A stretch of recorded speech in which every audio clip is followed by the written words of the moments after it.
Assalamualaikum, selamat pagi kepada anda semua. Anda menyaksikan kami di Awal Dia Pagi 7.30 pagi ini. Seperti biasa, kita nak bincangkan dan juga kita nak kongsikan dengan anda semua.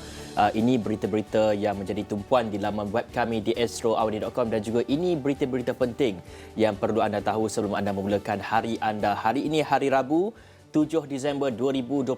Sebenarnya ada beberapa perkara yang perlu kita lihat pada hari ini yang akan berlangsung pada hari ini sebenarnya, Hafizi. Ya, betul tu. Yang pertamanya adalah berkaitan dengan pengundian pilihan raya umum ke-15 yang tertangguh sebelum ini membabitkan dua kawasan iaitu di Parlimen Padang Serai dan juga Dewan Undangan Negeri Don Tioman hari ini. Kedua-duanya akan bermula hari ini. Kalau kita tengok disebabkan oleh kematian calon yang bertanding pada ketika mana PRU15 itu sedang berlangsung dan ini membuatkan ia terpaksa ditangguhkan kepada satu tarikh. Tapi hari ini berlangsungnya pengundian dan kita harapkan bahawa vibe yang sama boleh dipertontonkan oleh para pengundi di dua kawasan berkenaan untuk memastikan bahawa peratusan mengundi itu dapat kita capai dengan lebih memberangsangkan. Perlu kita ingat proses demokrasi ini memerlukan semua pihak untuk mengangkat ia supaya ia subur. Ketika mana kita sekarang ini telah pun membentuk kerajaan perpaduan, kita telah pun menteri-menteri telah pun clock in semalam dan juga 2 hari lepas untuk sama-sama bekerja untuk pastikan bahawa negara dapat pergi ke arah yang lebih baik. Dan perlu kita ingat bahawa segala polemik politik jika ia telah pun berakhir, sudahlah kita berganjak kepada perkara yang lebih penting ketika ini iaitu kos hidup rakyat itu sendiri. Kerana pada hari ini juga dalam pukul 8.30 pagi nanti kita akan bawakan perkembangan mengenai pusat mengundi daripada rakan-rakan kami wartawan bagi membuat liputan di Parlimen Padang Serai dan juga di Don Tioman. Kerana dipahamkan pada hari ini tepat jam 8 pagi pusat pengundian akan dibuka sehinggalah pukul 6 petang saya difahamkan. Dan di mana kalau ikut SPR di Padang Serai sebanyak 132,955 pengundi. Satu jumlah yang agak besar juga. Betul. Dan di mana di Don Tioman adalah melibatkan kepada 28,108 orang di Don Tioman akan mengundi pada hari ini.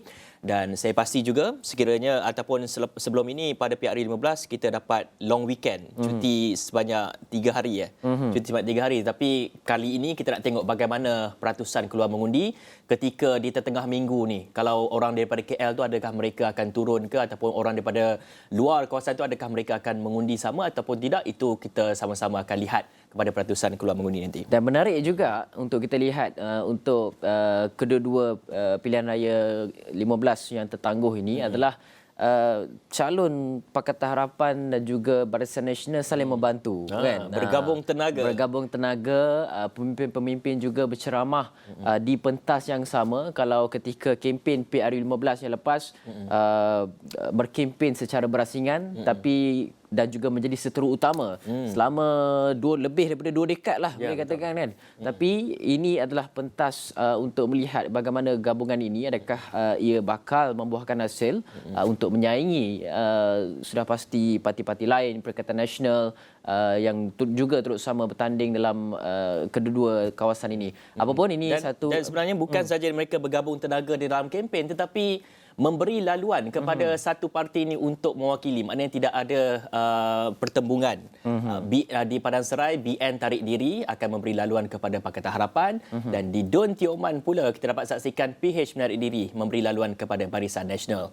Satu keharmonian politik ataupun satu dinamika politik yang baru kita dapat saksikan. Sebelum ini mereka seteru, bermusuhan dan kali ini mereka bekerja dalam satu pasukan sebenarnya, Fizi. Ya, dan ini sudah pasti melihat kepada sahutan daripada peringkat kerajaan negeri. Sebagai contoh di Pahang, di Perak telah pun bentuknya kerajaan PN dan juga BN dan juga PH dan di kerajaan persekutuan juga mengambil perkara yang sama untuk pastikan bahawa kerajaan perpaduan yang dicadangkan oleh YDP Agong itu dapat direalisasikan. Apapun kita nantikan keputusannya pada lewat hari ini untuk kita melihat kepada perkara berkenaan. Dan dalam masa yang sama juga kita juga ingin saksikan bahawa pemimpin-pemimpin pada ketika ini saling bertukar-tukar pandangan antara satu sama lain. Sebagai contoh, semalam bekas Perdana Menteri Datuk Seri Ismail Sabri Yaakob berjumpa ada bertemu dengan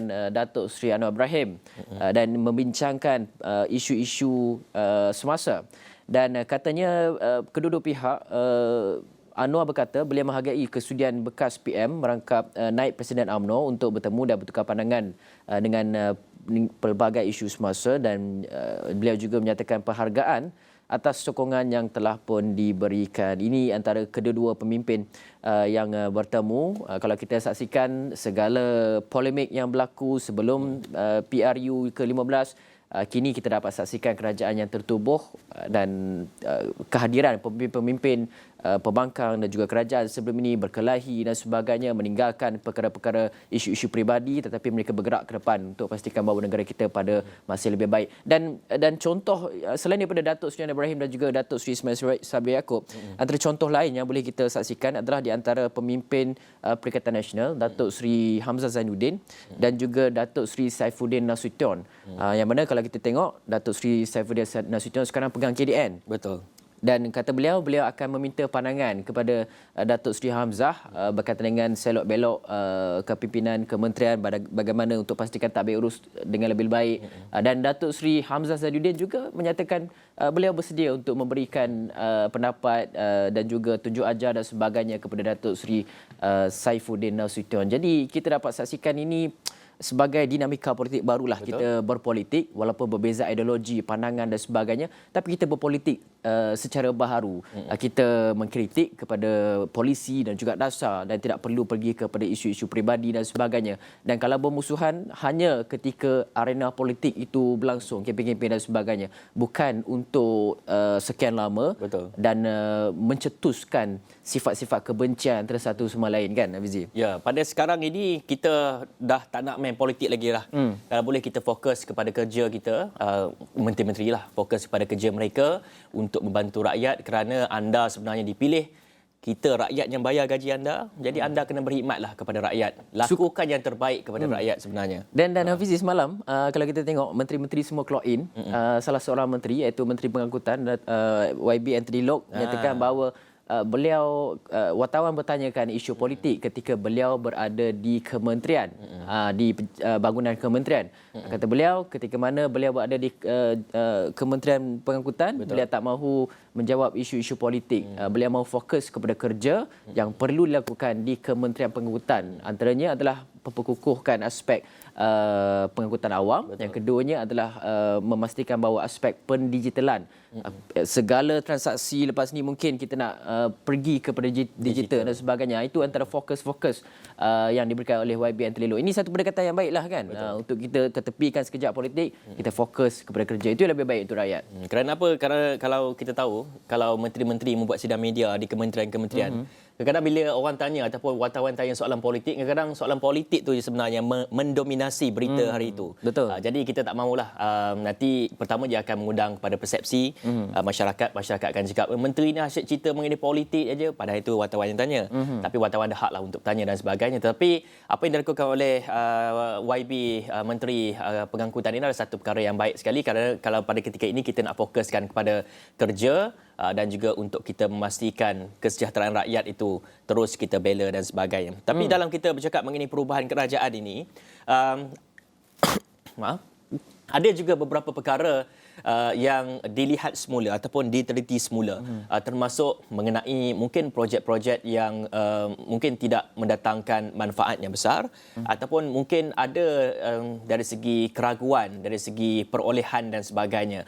Dan ini dilakukan oleh Perdana Menteri Datuk Seri Anwar Ibrahim yang mengetuai kerajaan pada hari ini, yang katanya Perdana Menteri Datuk Seri Anwar Ibrahim telah pun mengarahkan beberapa kelulusan terakhir termasuk projek tebatan banjir bernilai 7 bilion ringgit dibatal dan dihentikan serta-merta kerana tidak mematuhi peraturan serta diluluskan secara rundingan terus.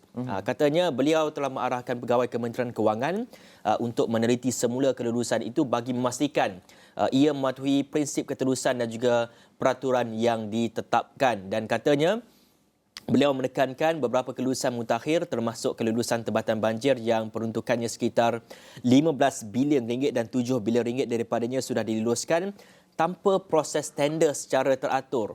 melalui rundingan terus. Kerana kita lihat sebelum ini pun kenyataan daripada Perdana Menteri, katanya selepas ini tiada lagi tender rundingan terus, kerana apabila ada tender rundingan terus ni mungkin ada ataupun mungkin boleh menyebabkan risiko berlakunya penyalahgunaan kuasa di situ dan juga rasuah di situ. Jadi kita nak elakkan kedua ni, maka perlulah compete secara sihat, jangan kita bagi terus dan sebagainya, ambil 2-3 quotation ke dan sebagainya, kita buat penilaian yang mana agaknya track record mereka yang baik dan sebagainya, mampu deliver projek itu dengan sempurna, Hafizim. Ya, dan dalam masa yang sama perlu juga kita lihat kepada kenyataan yang dikeluarkan oleh bekas Menteri Alam Sekitar dan Air Tuan Ibrahim Tuan Man yang telah pun menyatakan bahawa projek tempatan banjir ini diluluskan secara terus sebab dia merupakan keperluan mendesak. Dia merupakan keperluan mendesak untuk pastikan bahawa projek ini dapat disiapkan dengan lebih pantas, sebab kita tahulah Malaysia memang bulan November, Disember banjir, dan dalam masa sama juga bukan sekadar bulan November, Disember, tapi ada juga bulan-bulan lain yang kalau kata hujan lebat berterusan selama 3 jam macam tu memang dah boleh mengundang kepada bencana banjir. Tapi apapun kita juga faham bahawa SPRM sendiri pun telah pun keluarkan kenyataan bahawa memang ada projek-projek yang diberikan kelulusan secara terus, tapi dia kena ada tata kelola yang betul, dan ia dilakukan dengan proses yang baik, diteliti untuk pastikan bahawa yang diberikan secara terus ini melalui satu mekanisme yang lebih orang kata lebih tersusun, betul, lancar, tiada sebarang orang kata kepentingan peribadi untuk meraih sebarang untuk meraih sebarang dana ke dan sebagainya, penyelewengan ke dan sebagainya. Jadi kalau kata segala projek-projek ini untuk kita saksikan bagaimana perolehannya perlu disiasat dengan segera oleh pihak yang diberikan kuasa, iaitu SPRM sendiri. Kerana apa? Kerana bukan sekadar projek tempatan banjir yang akan dibatalkan, dan juga perlu diteliti semula dana 600 bilion ringgit yang digembar-gemburkan, diseleweng ataupun didakwa diseleweng oleh kepimpinan sebelum ini, telah pun dibuka kertas siasatannya oleh pihak Suruhanjaya Pilihan Raya Pencegahan Rasuah Malaysia SPRM. Kata KP SPRM Tan Sri Azam Baki, beliau sahkan tapi tak berikan sebarang detail lah berkaitan dengan siasatan yang dilaksanakan. Memang tak boleh diberikan pun sebab ini akan mengganggu gugat siasatan dilakukan. Kontroversi mengenai penggunaan dana kecemasan berjumlah 600 bilion ringgit ketika negara berdepan pandemik COVID-19 pernah dibangkitkan oleh bekas Ketua Menteri Melaka Adli Zahari pada 15 November lepas. Ini masa berkempen lah. Dan semalam PM kata beliau telah perserahkan sepenuhnya kepada agensi berkaitan untuk siasat isu dana 600 bilion yang didakwa diseleweng kerajaan terdahulu, dan katanya Kementerian Kewangan telah maklumkan beberapa pelanggaran melibatkan isu itu. Dan Tan Sri Yassin, bekas Perdana Menteri juga melaporkan berkata beliau tidak takut disiasat susulan dakwaan penyelewengan dana kerajaan berjumlah 600 bilion ringgit ketika mengetuai pentadbiran sebelum ini. Jadi ialah 600 bilion ni satu jumlah yang cukup banyak, amountnya cukup banyak. Kalau kita pun marah ketika mana isu skandal YNDB dan sebagainya melibatkan 42 bilion ringgit, ini 600 bilion ringgit. Kita boleh bayangkan tak berapa lama kita perlu recover untuk bayar hutang YNDB? Mungkin adakah ia sama atau tidak? Jadi kita harapkan bahawa siasatan itu dapat dijalankan. Betul. Katanya nak tubuhkan siasatan diraja lah dan sebagainya, dicadangkan untuk tubuhkan. Jadi mungkin kita perlu melihat kepada aspek tata kelola ini dengan lebih baik, Hafizi. Betul. Kerana apa yang diperjelaskan oleh Datuk Seri Anwar Ibrahim sendiri, 600 bilion ringgit itu bukanlah satu peruntukan yang banyak, tetapi bukanlah ia 100% disalahguna ataupun ada keraguan di situ. Kerana penjelasan daripada Datuk Seri Anwar Ibrahim, daripada 600 bilion ringgit itu sebahagian besarnya adalah pakej rangsangan ekonomi seperti apa yang telah pun dibuat sebelum ini, pengeluaran KWSP juga termasuk dalam 600 bilion ringgit itu, dan juga kita berikan cash sebagai contohnya bantuan sara hidup, PSR ataupun dulu kita panggil BRIM lah. Kita panggil BRIM lah kalau kita lebih sinonim. Itu zaman lama sangat itu. Zaman lama tapi kita lebih sinonim panggil BRIM. Dia asyik bertukar nama kan. BSH bantuan sara hidup lah, BRIM, tapi yang melekat dalam kalangan masyarakat BRIM saja. Cuma itulah mungkin ada sebilangan kecilnya, tak ada kecil tapi berbilion juga, kata Datuk Seri Anwar Ibrahim. Mungkin ada keraguan dari segi bagaimana sebenarnya ia disalurkan ataupun digunakan. Itu yang akan menjadi pertimbangan kepada mereka untuk menyiasat mengenai mengenai perkara ataupun kita lebih kita katakan sebagai topik 600 bilion ringgit inilah sebenarnya. Betul. Dan selain daripada itu, perlu juga kita saksikan satu kejadian yang telah pun berlaku di MOF semalam, melibatkan satu kebakaran. Kebakaran kecil telah berlaku di 2.26 petang di bilik sampah yang terletak di Aras G Blok Utara Bangunan Perbendaharaan, dan telah pun dipadamkan. Tiada kecederaan yang dilaporkan, dan Kementerian Keuangan tengah tunggu laporan rasmi dari pihak berkuasa untuk menjadi punca kejadian tersebut. Ni kawasan bilik sampah ni rasanya tak ada dokumen-dokumen penting kot. Sebab dia dah jadi macam satu polemik dalam kalangan masyarakat. Jadi macam kelang kabut masyarakat. Ini selagi ni ada Kementerian Kewangan terbakar ni, kan adalah fal-fal yang terpadam lah ataupun terbakar dan sebagainya. Sebenarnya tidak. Hanya di bilik sampah saja. Jadi jangan sebarkan berita-berita kata fal-fal telah dibakar ke apa, kena tutup kes ke, tak ada. Hanya bilik sampah saja. Itu keterangan daripada MF sebenarnya. Jangan risau, kita ada penguatkuasa. Kalau ada apa-apa dokumen yang hilang ke dan sebagainya, mereka boleh detect. Dia ada cara, kaedahnya. Kita sendiri pun tak tahu kan. Padahal dia ada satu drive yang besar. Bukanlah semua nak kena bakar fal-fal, betul tak? Betul. Ada drive, ada storan awan sekarang kan. Macam-macam lah. Cloud. Okey. Bagus bahasa Melayu dia ni. Okey. Setelah kita selesai kempen Bahang Panas Pilihan Raya Umum ke-15, tapi sekarang ni bahang panas pula terarah kepada Piala Dunia FIFA. Portugal baru menang 6-1. Dan dalam masa yang sama juga kita saksikan bahawa mana-mana individu yang pergi ke Qatar saja memang dilabelkan sebagai pergi tengok bola kata kan. Dan itulah walaupun yang terpalit. ada urusan rasmi.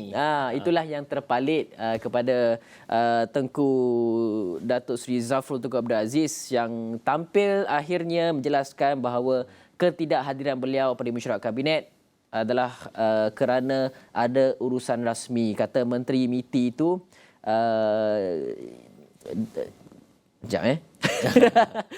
video berdurasi 2 minit beliau menafikan menonton perlawanan bola sepak di Piala Dunia Qatar seperti yang tular.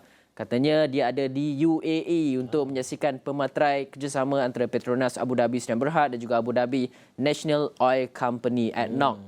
Dan baru saja angkat sumpah menjadi menteri, terus keluar macam-macam fitnah dan juga fake news. Kononnya saya ponting mesyuarat jemaah menteri untuk tengok menonton Piala Dunia.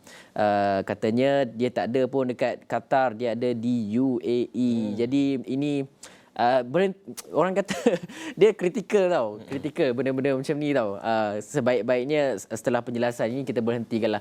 Dan kepada orang ramai tu, janganlah jump to the conclusion cepat sangat. Sebabnya ada beberapa portal berita sebenarnya yang buat cerita mengenai tu. Dia memetik sumber. Memetik sumber. Saya kira mereka ni kena minta maaf kepada Datuk Seri Zafrul kerana telah pun mungkin sedikit sebanyak mencemarkan imej. Memang mencemarkan. Kerana memetik sumber yang tak tahu daripada mana sumbernya, kata dia pergi ke Qatar. Jadi orang ramai dah beri kritikan lah kepada Datuk Seri Tengku Zafrul ini. Dan akhirnya tampil buat penjelasan, jadi kita nak stopkan cerita ni, pergi ke luar negara untuk mencari pelaburan dan akhirnya dapat pelaburan daripada Abu Dhabi. YDP Agong pun ada. Ya, menyaksikan sama dengan Presiden UAE. Itu saksi besar tu maknanya kan. Dan dalam masa yang sama juga Hafizi, kita ada laporan yang seterusnya. Ini cerita pasal cemar imej ni kan. Ini menarik ni untuk kita kongsikan. Sebab apa? Sebab kalau kita lihat di Petaling Jaya semalam, polis sekarang ni tengah siasat satu video yang dilemparkan terhadap seorang anggota polis trafik yang sedang menjalankan tugas dalam operasi penguatkuasaan di Petaling Jaya. Kata polis, video itu dikesan dimuat naik di aplikasi TikTok 6.30 petang semalam, dan klip video itu pemilik akaun dia nama Elias Good Morning Lim. Selamat pagi Lim. Memaparkan seorang pegawai polis sedang bertugas masa operasi penguatkuasaan di berhampiran dengan lampu isyarat untuk kesan pemandu yang menggunakan alat komunikasi semasa memandu. Dan video tersebut turut disertakan dengan kapsion menyindir. Iaitu yang teruk sikit ni. Ni dalam bahasa Inggeris lah. Kita melayukan dia. Lihat, ada orang di sini cari makan, dengan emoji muka ketawa bersama dengan karung wang. Jadi ini video klip tersebut mendorong masyarakat pandang serong lah kepada anggota polis trafik, anggota polis yang sedang bertugas dan sebagainya. Saya pun tak tahu kenapa ada sekumpulan segelintir manusia ni kalau nampak roadblock dan sebagainya, kalau nampak polis trafik ada di kawasan mana-mana, nampak polis ada di kawasan-kawasan tertentu dan sebagainya, mereka terus melabelkan cari makan.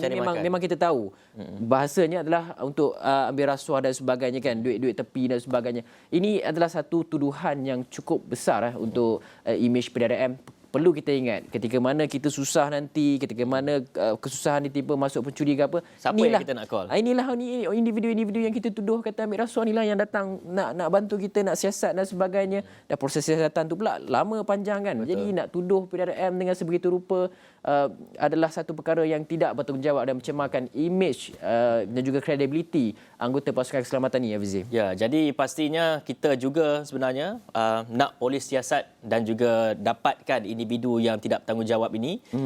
Mungkin ada hukuman-hukuman dan juga mungkin disiasat dari bawah atas-atas yang tertentu, seperti tadi katanya merakam ketika memandu. Mungkin itu yang akan dikenakan, dan juga mungkin juga boleh kenakan dari sudut cuba mengaibkan ataupun cuba mengganggu pekerjaan penjawat awam itu sendiri. Ya, betul tu. Sedikitlah dapat kita kongsikan dengan anda. Dan dalam masa yang sama, Hafizi, kita juga perlu lihat bahawa kita berhenti rehat dulu lah. Jom. Kita berhenti rehat lah seketika. Kita akan kembali lepas ni. Kita bawa lagi kopi dulu. Silakan.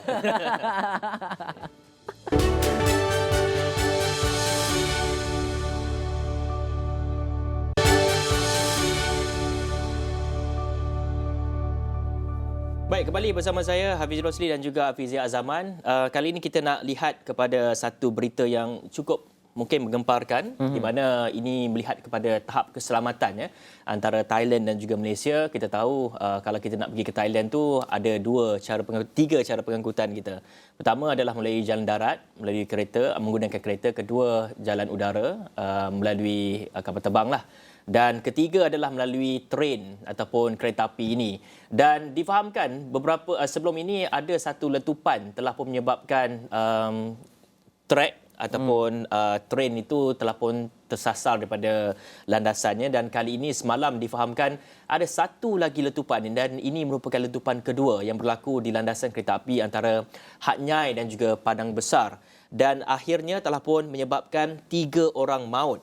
Dan polis Thailand sebenarnya menyangkal dakwaan letupan kedua yang berlaku di landasan kereta api Sadao sehingga mengorbankan 3 pekerja pada Selasa adalah disebabkan kecuaian skuad pemusnah bom, dan katanya letupan itu yang turut mencederakan 4 lagi pekerja penyelenggaraan berlaku kira-kira 400 meter dari tempat pertama pada Sabtu lalu. Dan kata polis Thailand berkata skuad pemusnah bom telah memeriksa tempat kejadian untuk memastikan keselamatan awam, dan banyak faktor yang menyumbang kepada kerosakan peranti pengesan bom termasuk cuaca dan sebagainya. Dan 7 pekerja rel dilaporkan berada di tempat kejadian untuk menjalankan kerja-kerja pembaikan di landasan yang rosak apabila letupan berlaku kira-kira 6.30 pagi waktu tempatan, dan ia menyebabkan 3 pekerja maut di tempat kejadian manakala 4 lagi dikejarkan ke hospital. Tapi pada 3 Disember lalu letupan itu menyebabkan kereta api barang mengangkut getah yang dalam perjalanan dari Hat Yai ke Padang Besar telah pun tergelincir. Namun mengenai punca ataupun siapa yang pihak bertanggungjawab,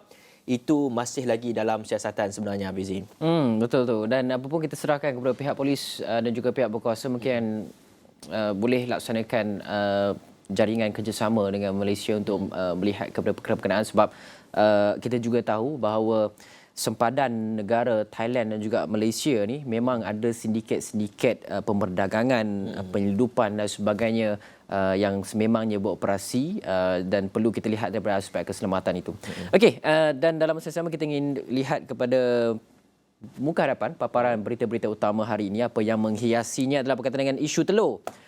Import telur, kupon beli minyak paket. Ini telah pun diumumkan oleh beberapa menteri baharu semalam. Antaranya adalah untuk melihat kepada masalah telur yang dikatakan berlaku di sekitar Lembah Kelang. Katanya nak import telur baharu. Import telur lah kan. Import telur daripada negara-negara yang mungkin ada kapasiti untuk menyalurkan kepada Malaysia untuk memastikan bahawa bekalan kita terjamin. Itu yang penting sebab mengatasi isu ketiadaan telur rosak dan sebagainya. Dan kupon beli minyak paket ni dia lebih kepada subsidi yang bersasar yang tengah dikaji sekarang ini. Yang mana kalau kita lihat mungkin lepas ini akan ada kupon untuk golongan B40 dan juga golongan miskin untuk pastikan bahawa mereka adalah individu yang memang perlukan minyak paket subsidi yang berharga RM2.50 yang dijual ini hanya kepada mereka saja dan tidak diberikan kepada individu-individu yang berkemampuan dan sebagainya T20 kan. Patutnya tak boleh lah kan. Maknanya subsidi ini diberikan secara bersasar. Tidaklah secara pukul rata semua orang walaupun T20 akan dapat dan sebagainya. Ini satu pendekatan yang baik sebenarnya daripada kerajaan. Dan di NST kita adalah melihat kepada keputusan Datuk Seri Anwar Ibrahim untuk review semula dan juga menghentikan projek tempatan banjir yang bernilai RM7 bilion kerana dakwanya mungkin ada disebabkan oleh rundingan terus, tender diberikan secara rundingan terus dan sebagainya. Fizi. Dan untuk sinar harian, pembangkang tuntut bukti, ini melibatkan pemimpin Perikatan Nasional yang menuntut bukti daripada dakwaan kerajaan berkaitan dengan salah guna RM600 bilion yang telah kita bincangkan di awal tadi. Dan untuk lepas ni kita nak pergi kepada segmen Jiwa SME.